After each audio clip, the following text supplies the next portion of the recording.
Voice from within Nightingale Conant Corporation. Today we're in the studio with Robert Kiyosaki, best-selling author of Rich Dad, Poor Dad, and today we'll be discussing the business of network marketing.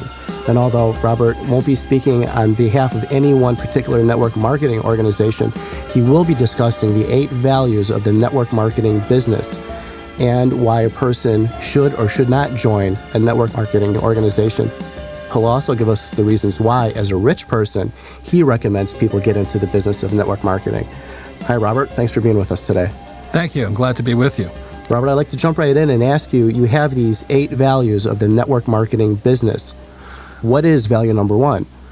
Well, I think value number 1 is probably the most important reason, I work with Nightingale Conant as well as so many network marketing organizations. And correctly, as you say, I do not speak at this time for any one organization, but I speak for the industry as a whole. So I'm not trying to pump one company to the other company. Okay. I want to be as neutral as possible. But to me, value number 1 is life-changing business education. And I think that is one of the hidden values, other than the possibility of making a lot of money for joining a network marketing business. It is the life-changing business education. I mean, how many of you out there are looking to make some big changes in your life? How many of you out there may be tired of working a dead-end job, or going paycheck to paycheck, or playing it too safe, or being more or less corralled by your peers telling you, don't make any mistakes, don't make any changes? So really, I support the network marketing industry because it supports individuals who are ready to make changes in their life, rather than just going from paycheck to paycheck or job to job. But before I go on, I'd like to give you a little of my history and my background and how I came to work with Nightingale Conant. Sure. Back in 1974, when I got out of the Marine Corps, I had to make a decision whether or not to follow my poor dad's advice. And my poor dad was a very intelligent man. He's head of education for the state of Hawaii. A good, hardworking man. But I call him my poor dad simply because no matter how much money he made, he was broke at the end of every month. And he kept saying to me the same advice many of us have heard: go to school, get good grades, get a good job, work hard, save money, buy a big house. And when I came back from Vietnam, my poor dad at that time, although he was very successful, went to University of Chicago, Stanford, Northwestern, he was out of a job. And the reason he was out of a job was because he was more or less downsized. And the reason he was downsized was because, being a very honest man, he made the tragic mistake of running for lieutenant governor against the governor of the state of Hawaii. And as most of us know, the rules of government don't necessarily play always above board, above the table. Mm-hmm. And because he ran against his boss, the governor, he was then told he would never get a job in state government again. So here's a man, 50-something years old, dedicated public servant, a government employee, and he followed the rules of go to school, get good grades, and he did have great grades, work hard, study hard, and find a safe, secure job. But it didn't work for him. And even though it didn't work for him, he kept telling me to do the same thing. Go to school, get good grades, get a safe, secure job, save money, and play it safe. So here he is without work. He was forced to sort of liquidate his retirement account because he needed money to survive on. He bought one of those franchises that you can't lose, and a very famous ice cream franchise, and he lost. And he lost nearly all of his retirement money. He took it out early. So here he is, and he's 50 years old. I'm just back from Vietnam. I was a Marine helicopter pilot. And he's telling me the same old stuff, even though it stopped working. Go to school, get good grades, work hard, save money. So the reason I support Nightingale Conant network marketing, as well as your ongoing education for those who are willing to make the changes, is because we no longer live in the industrial age. Because my dad had industrial age thinking, which is go to school, get good grades, work hard, job security, a company will take care of you. Well, we all know that's not true today. Companies are not going to take care of you. They'll downsize you even if you have 14, 15 years with a company. So the rules have changed. We're in the information age, and we need more information. I think the fortunate thing for me was that when I came back from Vietnam, I realized I need more education. I mean, I had a Bachelor of Science degree, but it wasn't worth anything. I couldn't even get a job that I wanted. The economy was bad. And my old man kept saying, go to school, get a job. I said, this is ridiculous. I said, stop working for you. Why are you telling me to do that? And at that point, I decided I'd better listen to my rich dad. And my rich dad said, build businesses. So here I'm a college graduate. My degree is worth less. And I need new information. So I went to one of these big rallies in Honolulu, Hawaii, at the Honolulu International Center. And it was the first time I ever saw one of these huge People call them motivational talks, but they're more than motivational. They're educational as well as philosophical, as well as motivational. I remember seeing W. Clement Stone, and I went, wow, these guys stand up there, and these are captains of industries. They're not school teachers like I've been used to. They're not like my boss was a sales manager. These guys are leaders of their industry. And W. Clement Stone formed Combined Insurance. That day I sat there, I think I paid $60 for the ticket. I was a junior sales rep at that time for the Xerox Corporation, looking for new education, new information for a new direction in my life. And W. Clement Stone just, man, he blew me away. Here's this old man telling me things that my rich dad said, but my poor dad didn't. About the importance of being independent, being brave, going against the grain sometimes, taking risks, building a company, being rich. And I said, nobody ever tells me that stuff. So the reason I support Nightingale Conant is because Nightingale Conant has an inventory of some of the greatest masters on planet Earth for those of you who are willing to break away from the path, to take a separate path, to follow your own drummer. So you have people like Dale Carnegie. What a great, great man. Dale Carnegie has a leadership course, a whole tape set on that. Mm-hmm. And I bought that set. It was fabulous. But the one that really changed my mind was the one by Earl Nightingale called Lead the Field. Here I am, a junior sales rep, driving around town for the Xerox Corporation, listening to Earl Nightingale teaching me to be a leader. And I'm going, this is great stuff. So the reason I support network marketing businesses, most of them, not all of them, because there's good ones and bad ones, and Nightingale Conant is because they're basically educational companies. They're business educational companies for those individuals who want to go off and do it on their own, to be the rugged individual and learn to do things differently than what our school system teaches. Because after all, we are no longer in the industrial age. Job security is obsolete. 401ks are risky. Stock markets go up and stock markets go down. So it really is important that both network marketing companies, some of them, and Nightingale Conant have some of the great leaders, some of the great mentors, some of the new forward thinkers that people need for business education. So in a long way, the number one value, the reason I support, is because so many network marketing companies provide the business education for the future. It's the business education for those who want to change where they come from and where they're going to. So that's primarily why a person should get into a network marketing organization. It's not for the products. The money would be nice, but it's primarily for the education and the experience that a person gains. Yes, and one more thing. Obviously, they want to make a change in their lives. You want to make a change. Maybe they're stuck of doing the same old job or tired of going from job to job. And, they say, look, I might need new friends. I need new ideas, new people to talk to. Some of the network marketing companies I've seen, their educational programs are spectacular. The mistake I think many people make is they look at the product. Oh, it's vitamins, or it's healthcare products, or weight loss products, or telephone services. And the great thing about network marketing today, there's all kinds of products. There's real estate, there's financial services. So there's great products. But the most important thing I'd ask a person to look for is go beyond the products. Look at the educational program. Look at the life-changing business education and the support they have to support you make those changes. What I say to most people, you don't change overnight from an employee to a business owner, or a self-employed person to business owner. I'd allow yourself 5 years. Hang out with people that want to go with you, people that will support you, who have leaders at the top of you whose primarily job is to pull you up, not keep you down, stuck in your job. And that's what you're looking for. It's the best education in the world. Okay, well, let me ask you, Robert, exactly how do I find out if the company that I potentially may join has a strong leadership? How do I find out if they do have these educational programs?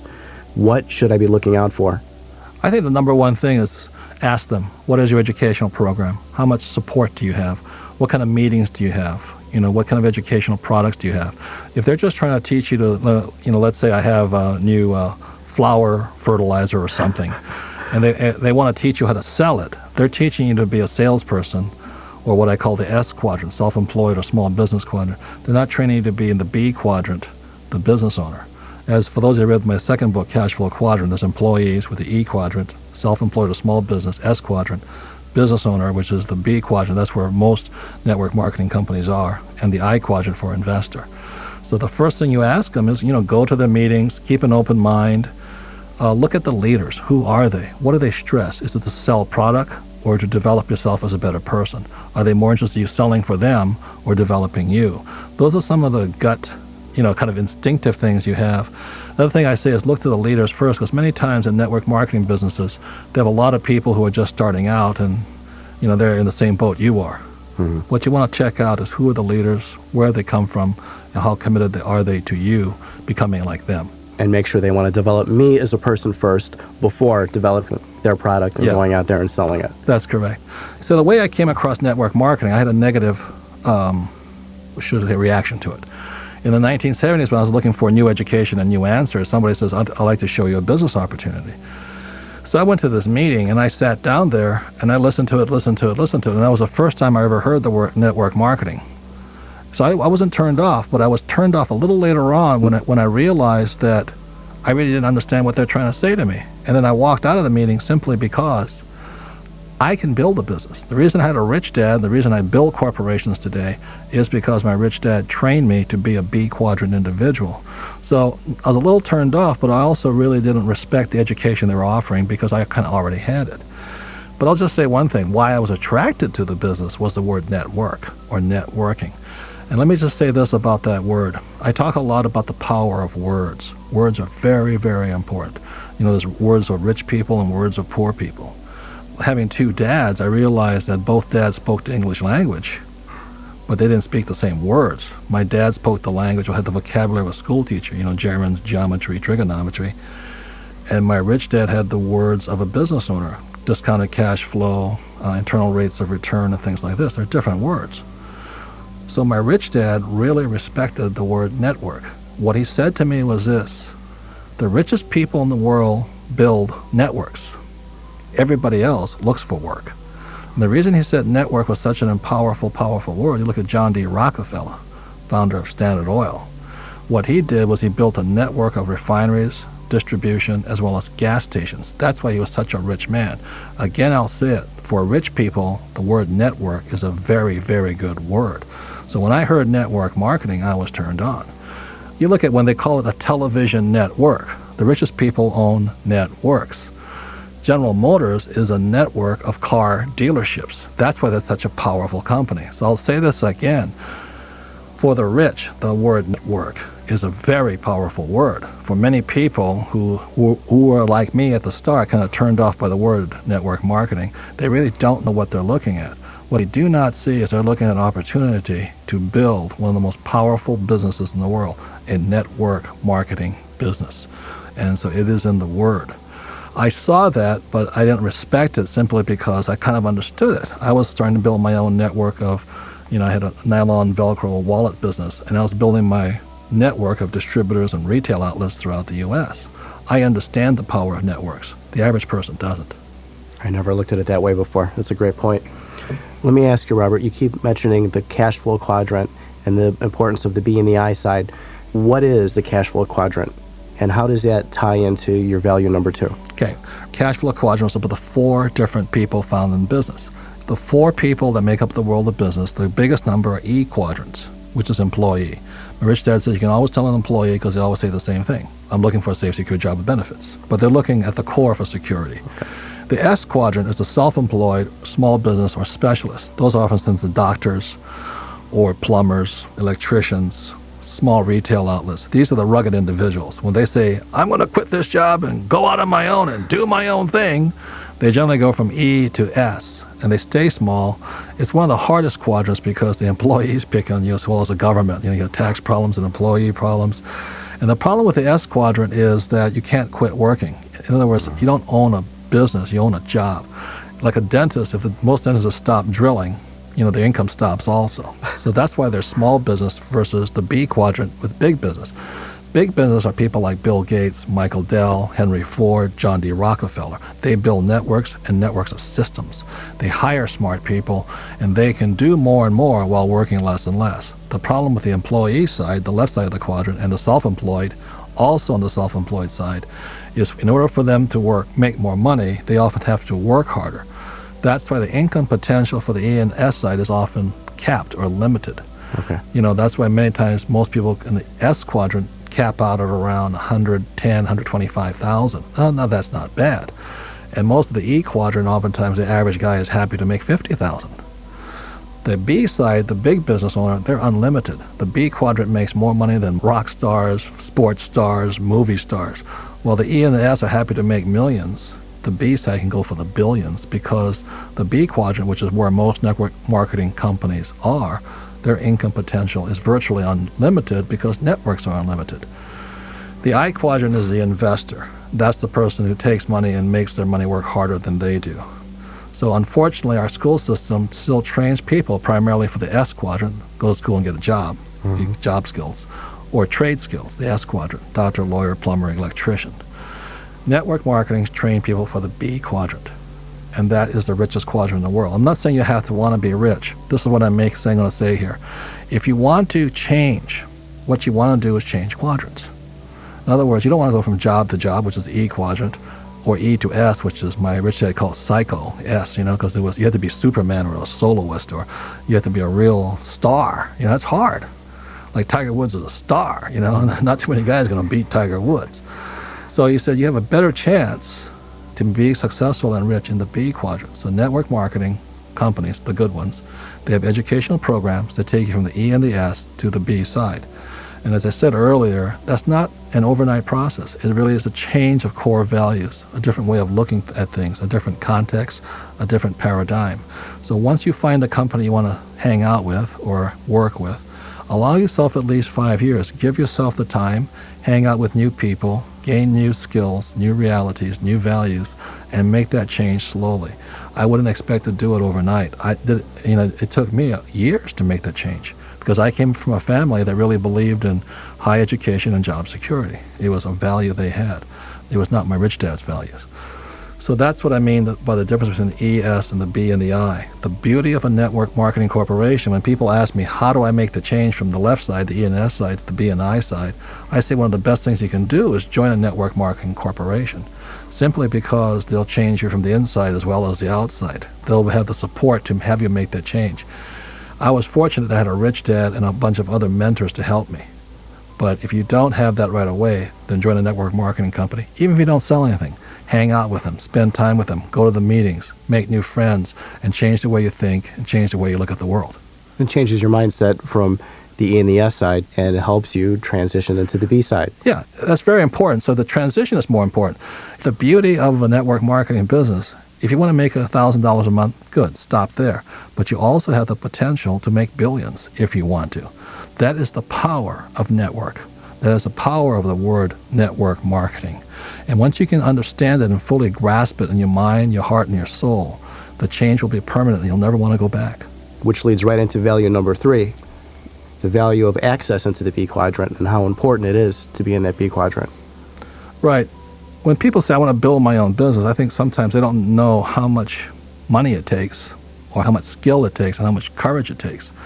So the reason franchising back in the 50s and 60s became popular was because it was a low-risk, low-cost way of making that transition from E and S to B and I. So your franchise is in the B quadrant, like McDonald's or something like this. So you buy an operating system that is almost a no-fail system. Banks will lend you money for some franchises, but it won't let you money to start your own business because the failure rate is too high. So the beauty of a network marketing business is that it's low cost, probably less than $100 to maybe $300 to get in, where McDonald's is at least $1 million in a year's worth of time. So it's a low entry way for people to get the education, and like I say, the greatest value is education, to get into that quadrant. Nightingale Conant also has great products along that line too. Your inventory of great masters and great leaders is exceptional. One of the great tape sets you guys have is The Art of Exceptional Living by Jim Rohn. Beautiful, beautiful tape set. For those of you who need the inspiration, the spirit to carry on, even though sometimes you doubt yourself, Jim Rohn's work and Jim Rohn's ideas are priceless. So for those of you who are thinking about making the change, you may want to contact Nightingale Conant and look at that tape set, because it's a brilliant set to help you make those changes. Through that 5 years of period, you said it's a learning curve that it takes, or it's well said. a 5-year transition to stick with it. Yeah. But commitment's a scary word for guys, though. Oh, commitment for 5 years. Do you have any words of wisdom to help us with that 5-year commitment? Number one thing is you got to find a friend who wants to go there with you. I mean, one of the best things I had great friends. And it was a lonely journey because job security has its benefits, and don't get me wrong. And when we said, my best friend and I, we said we're going to quit our jobs at Xerox, which are high-paying jobs, and we're going to start our own businesses. Everybody said, you two clowns are going to fail, and we did. We lost my friend Larry Clark and I started the nylon and Velcro wallet business, and we failed. But in that failure, we found out who we were. We became stronger, and we vowed we'd never go back, even though we were broke and people were laughing at us.